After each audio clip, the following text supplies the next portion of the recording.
எழுத்து பற்களில் ஒன்று தள்ளி உள்ளதே அதுவா, தள்ளி உள்ளதே அதுவா, சங்கு கழுத்தை பாசிமணிகள் தடவுகின்றதே அதுவா,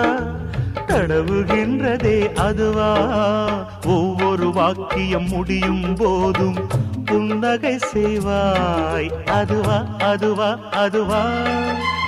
ஓரிரு வார்த்தை தப்பாய் போனால் உதடு கடிப்பாய் அதுவா, அதுவா, அதுவா,